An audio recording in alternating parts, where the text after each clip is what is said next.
Hello everyone, তো তোমরা সবাই কেমন আছো? গত নভেম্বর মাসে আমরা গিয়েছিলাম হলং বাংলোতে। তারই ভিডিও আজকে তোমাদের সাথে শেয়ার করব। হলং টুরিস্ট লজ হলো জলদাপাড়া জাতীয় উদ্যানের ভেতরে একটি WBTDCর বন বাংলো। অনলাইন থেকে এর বুকিং করতে হয়। এই হলং বাংলোতে একটি সুবিধা হলো যে আমরা ঘরে বসেই রুম থেকে ভিউ নিতে পারি আর বিভিন্ন বন্যপ্রাণীর দেখা পেতে পারি। তবে বন্যপ্রাণীর দেখা পাওয়াটাও ভাগ্যের ব্যাপার। এই হলং বাংলোর 5 নম্বর আর 7 নম্বর রুমটা হচ্ছে ভিউ রুম।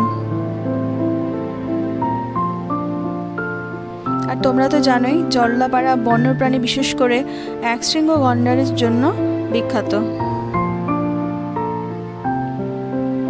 আর সামনে দিয়ে এরকম জল বয়ে যাচ্ছে আর দেখো এর মধ্যে কত মাছ দেখা যাচ্ছে, ছোট ছোট, কি সুন্দর লাগছে দেখতে। আর এই জলের ধারে ঘন্টার পর ঘন্টা বসে থাকলে মনটা একদম ভালো হয়ে যায়। চারিদিকের পরিবেশটা এত সুন্দর আর ময়ূরের ডাক কি যে ভালো লাগে শুনতে। এই নিয়ে আমাদের দ্বিতীয়বার হলং বাংলোতে আসা হলো। আর এখানে এলিফ্যান্ট সাফারিও করা যায়। শুধু হলং বাংলোতে থাকলে এলিফ্যান্ট সাফারি করা যাবে এমনটা না, বাইরে থেকে এসেও বুকিং করে তোমরা এলিফ্যান্ট সাফারি করতে পারো। দেখো কত মানুষ এরকম এলিফ্যান্ট সাফারি করতে বেরিয়েছে সকালবেলা। কিন্তু আমরা এবার এলিফ্যান্ট সাফারি করিনি, কারণ এর আগেরবার যখন আমরা এখানে এসেছিলাম তখন আমরা এই এলিফ্যান্ট সাফারি করেছিলাম। আমরা এবার 2 দিন ছিলাম হলং বাংলোতে। জলদাপাড়াতে যারা জঙ্গল সাফারি করে তাদের এই হলং বাংলোতে নিয়ে আসে, কারণ আর কোথাও জীবজন্তু দেখা না মিললেও হলং বাংলোর এখানে জীবজন্তু দেখা পাওয়া যেতে পারে। কিন্তু বললাম না যে সেটাও ভাগ্যের ব্যাপার। তবে আমরা খুব লাকি যে এবার আমরা এখানে গন্ডার, বাইসন, হরিণ, এমনকি রাতে চিতাবাঘেরও দেখা পেয়েছিলাম।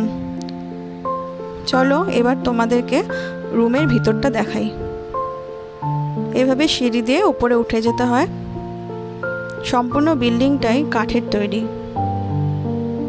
এখানে 5টা রুম আছে আর 5 নম্বর আর 7 নম্বর রুমটাই হচ্ছে ভিউ রুম। তো আমরা এবার 5 নম্বর রুমটা পাইনি, 7 নম্বর রুমটা পেয়েছি। আর এটা হচ্ছে কমন এরিয়া। এখানে বসে ভিউ দেখা যায় আর হচ্ছে জীবজন্তু আসলেও এই রুম থেকেই দেখতে পাওয়া যায়, কারণ সব রুম যেহেতু ভিউ রুম না। এছাড়া রাতে এখানে সার্চ লাইটেরও ব্যবস্থা আছে, সার্চ লাইট দিয়েও দেখানো হয় যদি কোনো জীবজন্তু আসে।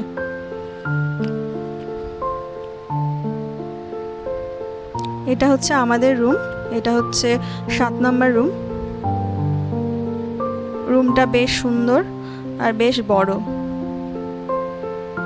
আর এই যে জানলা, এই জানলাটা খুললে ভিউ পাওয়া যায়।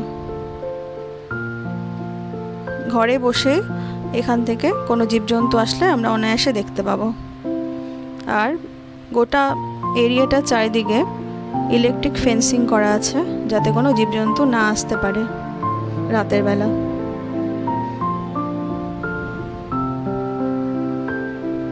কিন্তু কালকে রাতে হঠাৎ বাংলোটা পুড়ে যাওয়ার খবর পেলাম আর মুহূর্তের মধ্যেই মনটা খুব খারাপ হয়ে গেল। তাই আজকে তোমাদের সাথে এই ভিডিওটা শেয়ার করছি। জানি না কবে আবার তৈরি হবে এই বাংলো। আমরা অপেক্ষায় থাকলাম আবার এখানে যাওয়ার জন্য।